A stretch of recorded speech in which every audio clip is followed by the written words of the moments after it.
Hello बच्चों, let's read the question. A block of mass 20 kg is sliding on a surface is inclined at an angle of 45 degree with the horizontal. What will be the acceleration of the block if the coefficient of kinetic friction between the block and the surface is 0.7? तो आइए इस question को solve करते हैं।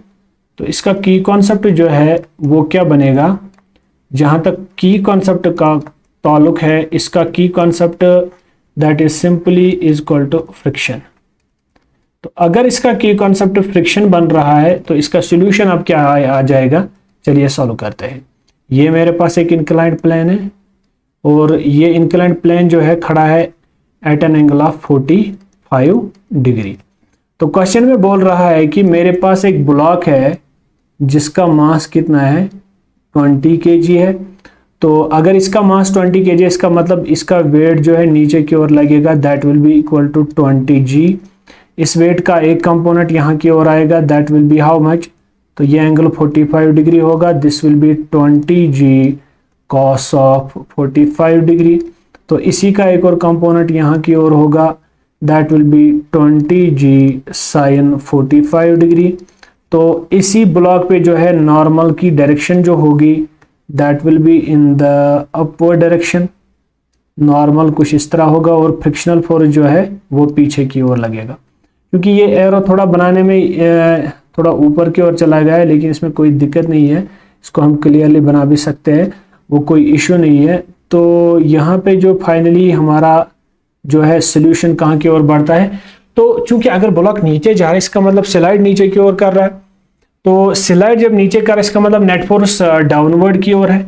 तो क्या मैं सबसे पहले लिख सकता हूं कि जो मेरा नेट फोर्स होगा, नेट फोर्स किसके बराबर होगा, according to Newton second law of motion, that will be equal to mass into acceleration. That will be simply equal to किसके बराबर, आपका नेट फोर्स कितना है यहाँ पे, that is 20g, that is 20g sine 45 degree minus kinetic friction, इसको ऊपर की ओर खींच रहा है, लेकिन जो मेरा काइनेटिक फ्रिक्शन है that is equal to coefficient of kinetic friction into normal reaction. तो अगर आप यहाँ पे इस चीज को सॉल्व करेंगे तो काइनेटिक फ्रिक्शन को फिलहाल आप 0.7 नाम दीजिए और नॉर्मल रिएक्शन जो है that will be equal to 20g cos 45, 20g cos 45। तो चलिए, तो यहाँ पे मैं क्या लिख लेता हूँ, this is equal to how much, 0.7 into 20g into cos of 45 degree. But we people know what we know, cos sin 45 is equal to cos 45 is equal to 1 by root 2, ये तो हमें पता होता है।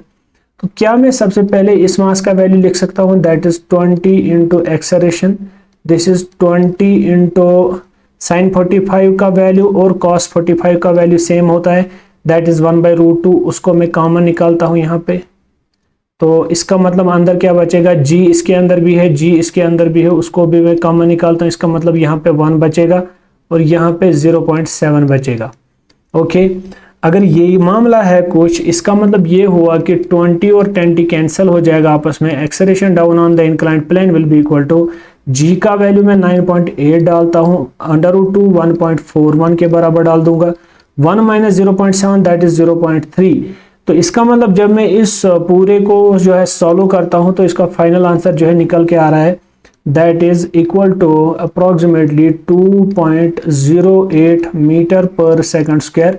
क्योंकि ऑप्शन में ऐसा कोई ऑप्शन है ही नहीं जो इसके मध्य मुकाबल में जो इसके बराबर आ रहा है, इसका मतलब मेरे ख्याल से क्योंकि ये इसका क्लियर वैल्यू मिल रहा है 2.08, तो यहाँ पे मैं किसी ऑप्शन के साथ नहीं जाऊंगा, तो इसका जो क्लियर ऑप्शन आ जाएगा, इसका जो सही आंसर आ रहा है that is 2.08 metre per second square.